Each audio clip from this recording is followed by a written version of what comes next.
سننے کا کسی کو شوق نہیں، جاننا ہی نہیں ہے۔ آج مزاج ہم نے یہ بنایا، ناصحہ مت کر نصیحت دل میرا گھبرائے ہے، اس کو دشمن جانتا ہوں جو مجھے سمجھائے ہیں۔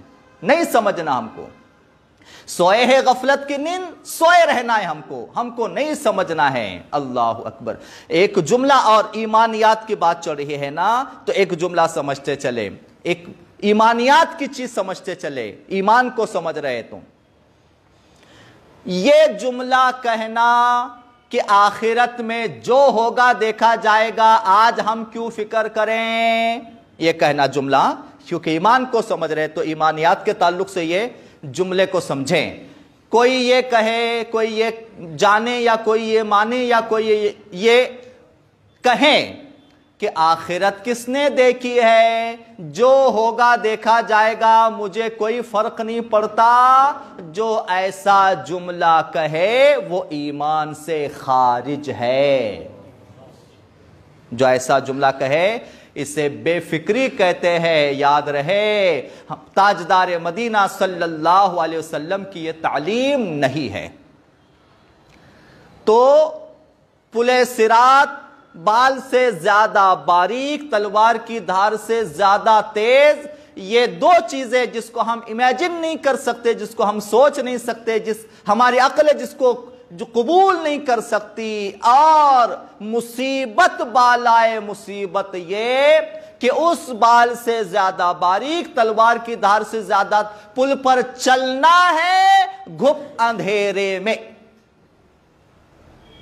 گھپ اندھیرے میں۔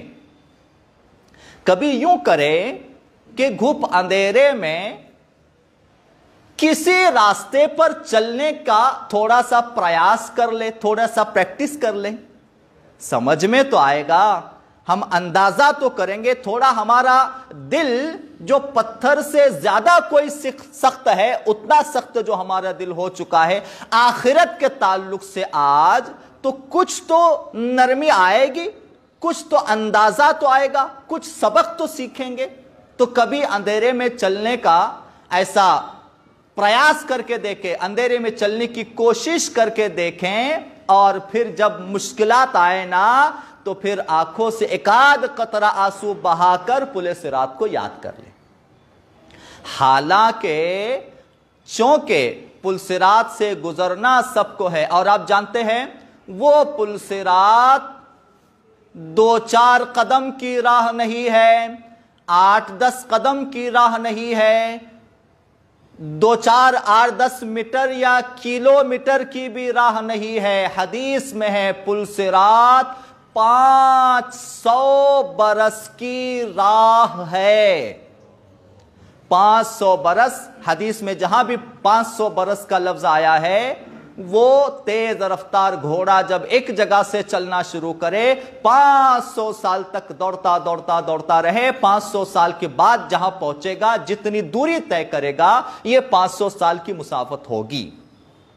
تو 500 برس کی راہ ہے پل صراط، اور صرف اتنا ہی نہیں، پل صراط پر طرح طرح کے آنکڑے بھی رکھے ہوئے ہیں۔ حدیث میں بہت خلاصے ہیں، تفصیلات ہیں۔ حدیث میں لکھا ہوا ہے اسی پل صراط سے راہ ہے 500 برس کی، مگر گزرنے والوں کے انداز سب جدا جدا ہوں گے۔ گزرنے والوں کے انداز سب جدا جدا ہوں گے، الگ الگ طرح سے لوگ اس پر سے گزریں گے۔ یہاں تک کہ لکھا ہوا ہے کوئی تو پیر رکھتے ہی کٹ کے گرے گا، کوئی لڑکھڑاتا ہوا گزرے گا، اور حدیث میں ہے کچھ نیکوکار جو مومنین ہوں گے، نیک ہوں گے، اللہ کے نیک بندے، وہ بجلی سے زیادہ تیز رفتار سے گزر کر پار ہو جائیں گے۔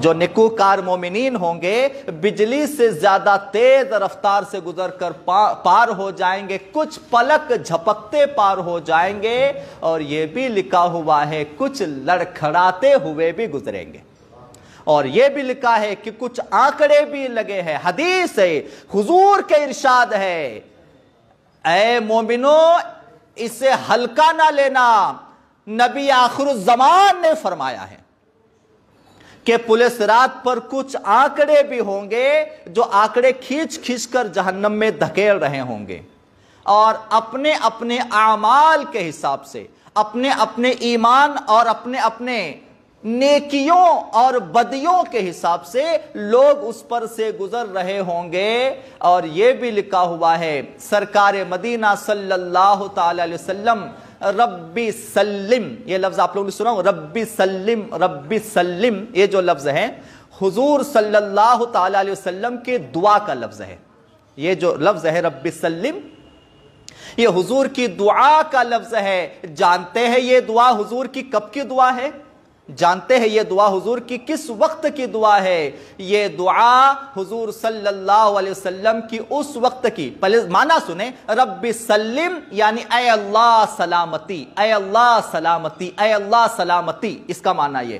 تو یہ دعا حضور صلی اللہ علیہ وسلم کے ہمارے حضور کی دعا ہے، اور یہ دعا پل صراط پر جو حضور کھڑے رہ کے دعا کریں گے، یہ وہ دعا ہے۔ کیوں دعا فرمائیں گے؟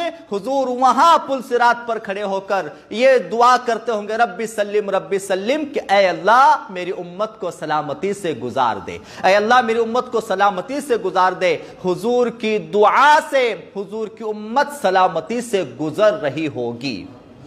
اور آپ جانتے ہیں حضور صلی اللہ تعالی علیہ وسلم ارشاد فرماتے ہیں، پل صراط سے،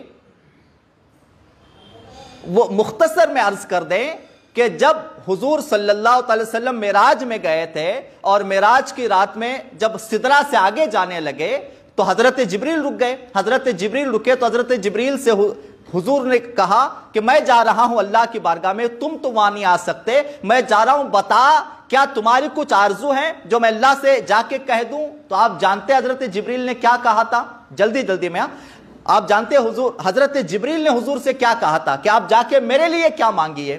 اللہ کی بارگاہ میں جا رہے، میرے لیے اللہ کی بارگاہ میں کیا مانگیے؟ جب حضور نے پوچھا کیا تجھے چاہیے یا کیا میں اللہ سے تیرے لیے کیا مانگوں، تو حضرت جبریل نے کہا تھا یا رسول اللہ صلی اللہ علیہ وسلم، آپ اللہ کی بارگاہ میں جب جائیں تو یہ میرے لیے مانگنا کہ جب آپ کی امت قیامت کے دن پل صراط سے گزر رہی ہوگی تو اللہ مجھے یہ اجازت دے دے کہ ان کے پیروں کے نیچے میں اپنے پر بچھا دوں، مجھے یہ اجازت مل جائے کہ میں ان کے پیروں کے نیچے اپنے پر بچھا دوں۔ تو یہ سارا جو فلسفہ ہے نا کہ جبریل کے پر ہمارے پیروں کے نیچے پل صراط میں، کیا سمجھتے یہ ہمارا کمال ہے؟ ہم کیا سمجھتے ہیں یہ ہمارا کمال ہے؟ نہیں، یہ کمال ہے ہمارے حضور کا کہ ہم ہمارے نبی کی امت میں ہیں۔ یہ کمال ہے اس نبی کا جن کے خاتم النبیین کے ہم امت ہے، یہ سب ان کا کمال ہے۔ بے شک قیامت کے ہر موڑ، ہر لمحہ، ہر موقع پر اللہ تعالیٰ نے اپنے محبوب کی شان بتائی ہے۔ اللہ تعالیٰ ہمیں قیامت کے منظر کو سمجھنے اور اس پر ایمان لانے اور اس کی تیاری کرنے کی توفیق عطا فرمائے۔ وآخر دعوانا ان الحمدللہ رب العالمین۔